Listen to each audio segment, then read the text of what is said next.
Canada को खुफिया input, उधर पीओके का दौरा, भारत को लेकर अमेरिका के डबल गेम की भी पोल खुलती दिखाई दे रही है। आपको पूरी खबर बताता हूं। खालिस्तानी आतंकी निज्जर के मुद्दे ने कनाडा और भारत के रिश्तों में कड़वाहट घोल दी है। अमेरिका में इस मसले पर डबल गेम करने से अमेरिका बाज नहीं आ रहा। अच्छा, अमेरिका का यह तौर तरीका रहा है। भारत से बेहतर संबंधों के बावजूद यूएस कूटनीतिक चालबाजियां दिखा रहा है। निज्जर पर कनाडा को सबसे पहले इनपुट अमेरिका ने ही फाइव आइज ग्रुप, इसके बारे में मैंने कई एक्सप्लेनर्स में आपको बताया है, इनके जरिए दिया गया था। इनपुट में क्या था ये तो सामने नहीं आया, लेकिन जस्टिन ट्रूडो ने कनाडा की संसद में भारत के खिलाफ बयानबाजी इनपुट मिलने के बाद ही की थी। न्यूयॉर्क टाइम्स की रिपोर्ट के मुताबिक खालिस्तानी आतंकी हरदीप सिंह निज्जर की हत्या के बाद अमेरिका ने कनाडा को खुफिया जानकारी मुहैया कराई, लेकिन कनाडा ने इसका मतलब कुछ और समझा, जिसके बाद ट्रूडो भारत पर निज्जर की हत्या की साजिश रचने का आरोप लगाते दिखाई दिए। अमेरिका का डबल गेम तब भी देखने को मिला जब भारत और कनाडा में जारी तनाव के बीच पाकिस्तान में अमेरिका के राजदूत डोनाल्ड ब्लूम ने पाक अधिकृत कश्मीर यानी पीओके का दौरा किया। ब्लूम पिछले हफ्ते चुपचाप पीओके के गिलगित बाल्टिस्तान गए थे। जानकारी सामने आई और विवाद बढ़ा तो भारत में अमेरिका के राजदूत एरिक गारसेटी की सफाई आई। उन्होंने तर्क दिया कि G20 सम्मेलन में हमारा एक प्रतिनिधिमंडल बैठक के लिए कश्मीर भी गया था। मित्र मुल्क के साथ डबल गेम करने का अमेरिकी इतिहास काफी पुराना है।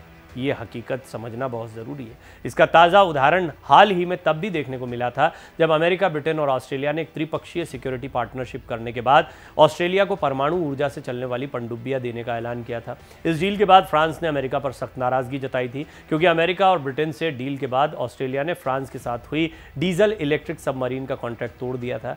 जिस कनाडा के साथ खड़े होकर अमेरिका भारत पर दबाव बनाने की कोशिश कर रहा है, उस कनाडा को भी अमेरिका तगड़ा झटका दे चुका है। दरअसल 2010 में अमेरिका और कनाडा के बीच तेल की पाइपलाइन का सिस्टम बनाने की डील हुई। इसका काम कनाडा की ऊर्जा कंपनी TC एनर्जी कॉरपोरेशन ने संभाला। 2015 में तत्कालीन अमेरिकी राष्ट्रपति बराक ओबामा के चलते इस प्रोजेक्ट में काफ़ी देरी हो गई। इसके बाद डोनाल्ड ट्रंप ने अपने कार्यकाल में इसे फिर से शुरू करने की कोशिश की, लेकिन तब तक काफ़ी देर हो चुकी थी और कनाडा की कंपनी को यह प्रोजेक्ट तो रोकना पड़ा था। इस मुद्दे को जस्टिन ट्रूडो ने जो बाइडेन के सामने भी उठाया था। प्रोजेक्ट रद्द होने के बाद कनाडा की मीडिया ने अमेरिका पर धोखा देने तक का आरोप लगाया था। वियतनाम युद्ध के दौरान भी अमेरिका का डबल गेम देखने को मिला था। दरअसल इस जंग में अमेरिका ने पहले दक्षिण वियतनाम का समर्थन किया, उसे पैसे के साथ साथ सैन्य मदद भी मुहैया कराई, लेकिन जैसे जैसे युद्ध आगे बढ़ा उसका अमेरिका पर भी प्रभाव पड़ने लगा। इस जंग के खिलाफ घरेलू विरोध बढ़ने लगा और दबाव में आकर अमेरिका ने पेरिस में उत्तरी वियतनाम के प्रतिनिधिमंडल के साथ मीटिंग कर ली। इसके बाद एक समझौता हुआ और अमेरिका ने दोनों पक्षों पर इसे मानने का दबाव बनाया।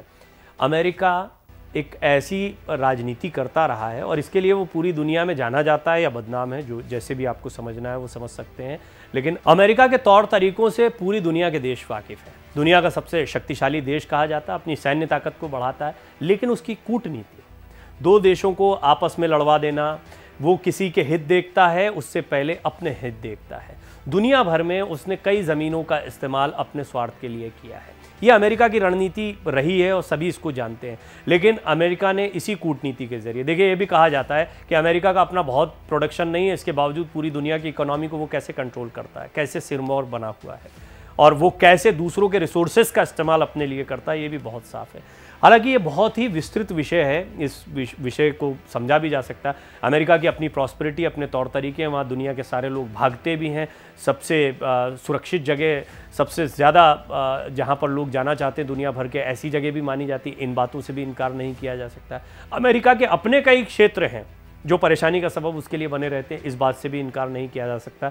एक वृहद इस पर बात की जा सकती है, एक लंबी चर्चा की जा सकती है, लेकिन महत्वपूर्ण बात यह है कि कनाडा, भारत और अमेरिका, देखिए अभी अमेरिका ने खुलकर कनाडा का साथ नहीं दिया, इसके बावजूद अमेरिका ने ही वो इनपुट्स मुहैया कराए और फिर जांच होनी चाहिए, इशारों में ये बात कर, भारत के साथ हमारे रिश्ते मजबूत हैं, इस तरह की बात कर। अमेरिका को खुलकर इन आतंकी गतिविधियों के बारे में बोलना चाहिए, लेकिन अमेरिका क्यों नहीं बोलता है? शायद इशारा आपको इस रिपोर्ट से मिल गया हो।